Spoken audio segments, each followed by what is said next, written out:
का काम था, यूसुफ बस्ती खान का काम था, हमारे लीडर हसन अस्करी का काम था, मगर हमें वो अफसोस नहीं है जो लोग बामकसद जिंदगी गुजारते हैं, उनके मरने पे अफसोस नहीं होता।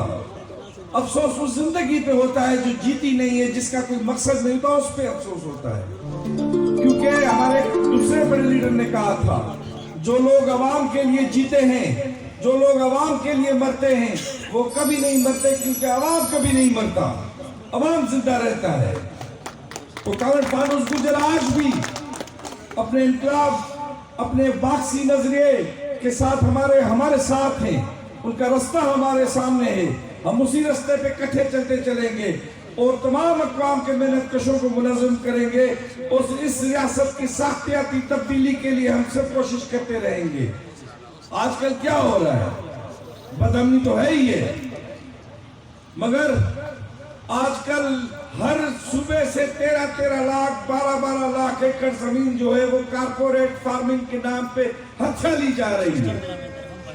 यानी अब टमाटर भी है, सेब भी है, यानी कि हमें नहीं आता ये काम, अब ये काम हमारे अस्करी इदारे करेंगे।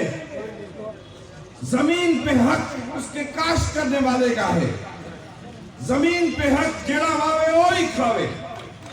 जमीन दो किसानों को, जमीन दो बेजमीन किसानों को, ताकि वो अगर खुशहाल होगा तो फिर पूरा मुल्क खुशहाल होगा।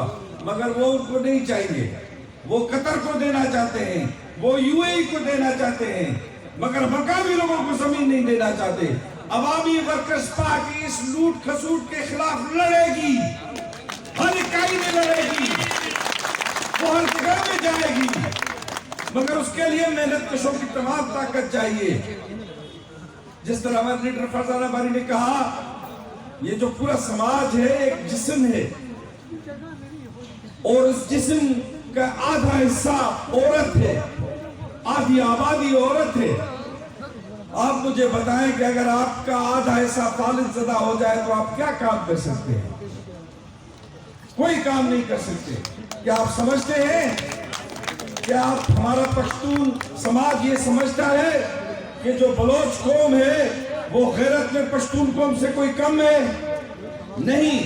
तो देखिए आज इस्लामाबाद में वो बलोच खवातीन किस तरह बलोच मकसद काज को वो उठा के लेके जा रही हैं मेरे बलोच की रहनुमाई में।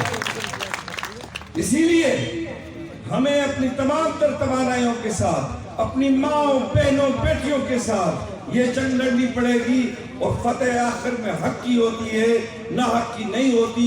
ना हक का कोई वजूद नहीं है, वो अंधेरे की तरह होता है, वो तब तक होता है जब तक कि रोशनी न हो। रोशनी जब आएगी अंधेरा खत्म हो जाएगा, उसकी कोई बुनियाद नहीं झूठ की तरह, और वो वक्त आएगा, लाजिम है कि हम भी देखेंगे वो दिन के जिसका वादा है जो रोज़े अज़ल में लिखा गया, जब अहले हुक्म के सरों पर ये बिजली कड़कड़ कड़केगी और अहले हुनर के पांव तले ये धरती धड़कर धड़केगी और राज करेगी खल्क़े खुदा, जो तुम भी हो और मैं भी हूँ, और नाम रहेगा अल्लाह का, जो तुम भी हो और मैं भी हूँ। जिंदाबाद जिंदाबाद।